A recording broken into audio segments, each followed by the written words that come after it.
चरणामृत से संबंधित एक पौराणिक गाथा काफी प्रसिद्ध है जो हमें श्री कृष्ण एवं राधा जी के अटूट प्रेम की याद दिलाती है।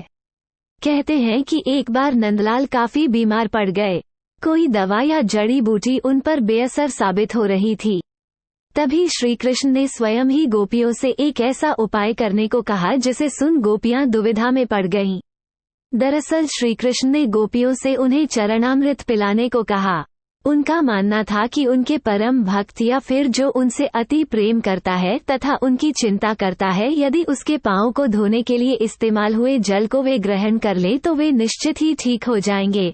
लेकिन दूसरी ओर गोपियां और भी चिंता में पड़ गईं।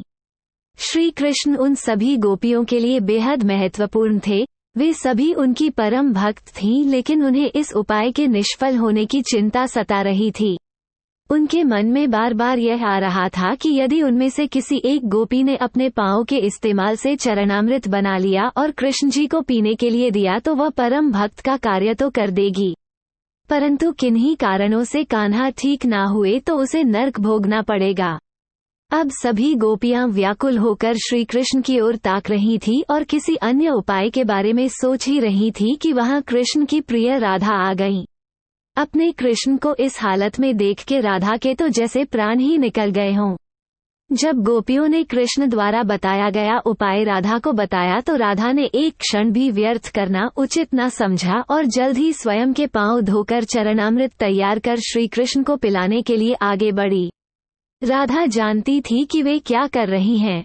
जो बात अन्य गोपियों के लिए भय का कारण थी, ठीक वही भय राधा को भी मन में था, लेकिन कृष्ण को वापस स्वस्थ करने के लिए वह नर्क में चले जाने को भी तैयार थीं। आखिरकार कान्हा ने चरणामृत ग्रहण किया और देखते ही देखते वे ठीक हो गए, क्योंकि वह राधा ही थीं जिनके प्यार एवं सच्ची निष्ठा से कृष्ण जी तुरंत स्वस्थ हो गए। अपने कृष्ण को निरोग देखने के लिए राधा जी ने एक बार भी स्वयं के भविष्य की चिंता न की और वही किया जो उनका धर्म था।